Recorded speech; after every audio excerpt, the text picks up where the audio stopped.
দীর্ঘ রাজনৈতিক ও কৌশলগত জটিলতা কাটিয়ে চট্টগ্রাম অঞ্চলের শিল্পাঞ্চলে অবশেষে তৈরি হলো নতুন রূপরেখা। অবকাঠামো আর আধুনিক যোগাযোগ ব্যবস্থাকে কাজে লাগিয়ে আনোয়ার চাইনিজ ইকোনমিক জোন হতে যাচ্ছে দেশের অন্যতম প্রধান শৈল্পিক উৎপাদন এবং রপ্তানি হাব। আগামীকাল প্রকল্পটি আনুষ্ঠানিকভাবে ভিত্তিপ্রস্তর স্থাপনের উদ্বোধন হতে যাচ্ছে। আরও জানাচ্ছেন সৈয়দ তামিম মাহমুদ। দক্ষিণ চট্টগ্রামের আনোয়ারার এই অংশটি এখনও কৃষিজমি কিংবা পাহাড়ি অঞ্চল হলেও এখানেই প্রস্তুত হচ্ছে আগামী দিনের দক্ষিণ এশিয়ার অন্যতম আকর্ষণীয় শিল্পাঞ্চল Chinese economic and industrial zone. প্রায় ৮০০ একর জমিতে চীনা অর্থনৈতিক অঞ্চল করার সমঝোতা চুক্তি হয়েছিল ২০১৪ সালে। নানা কারণে প্রায় এক যুগ স্থবির থাকার পর চলতি বছরের জুনে প্রধানমন্ত্রীর চীন সফরকে সামনে রেখে নতুন গতি পায় এই প্রকল্প। ২০৩১ সালের মধ্যে ৪,১০০ কোটি টাকা ব্যয়ে এখানে শিল্পাঞ্চল গড়ে তুলবে China road and bridge corporation. কর্মসংস্থান হবে প্রায় ১ লাখ মানুষের। এরই মধ্যে ৩০টির মতো চীনা প্রতিষ্ঠান $৫০ কোটি বিনিয়োগের প্রতিশ্রুতিও দিয়েছে বেজাকে। টেক্সটাইল, ফার্মাসিউটিক্যালস, লাইট ইঞ্জিনিয়ারিং ও বিভিন্ন উৎপাদনমুখী শিল্পে বিনিয়োগ করতে চায় চীন।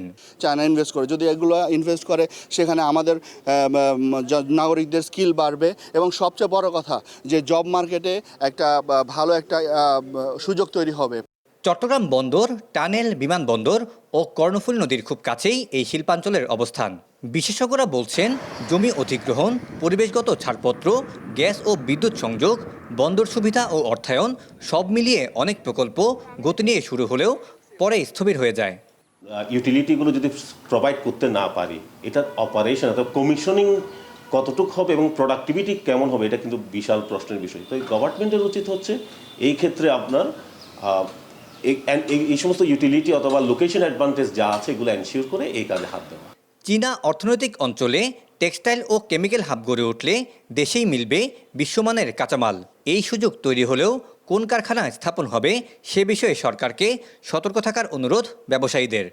এগুলি এখানে বানালে আমাদের সহজ ঘরের কাছে পাওয়া যাবে, লিড টাইমটা আমাদের সেভ হবে, আমাদের এক্সপোর্ট বুস্ট আপ হবে। কিন্তু এর বাইরে যদি ওরা অন্য কোনোভাবে এখানে টেক্সটাইলে শেয়ার নিতে চায়, সেটা ভালো বিনিয়োগ হবে বলে মনে করি না। ভৌগোলিক সুবিধাকে কাজে লাগিয়ে তৈরি করা এই চাইনিজ ইকোনমিক জোনটি হতে যাচ্ছে দেশের শিল্প খাতের নতুন গেম চেঞ্জার।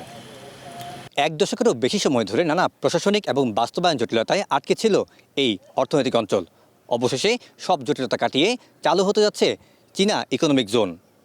এর মাধ্যমে বিদেশি বিনিয়োগ আরও আকৃষ্ট হওয়ার পাশাপাশি কর্মসংস্থান সৃষ্টি হবে বলে মনে করছেন সংশ্লিষ্টরা।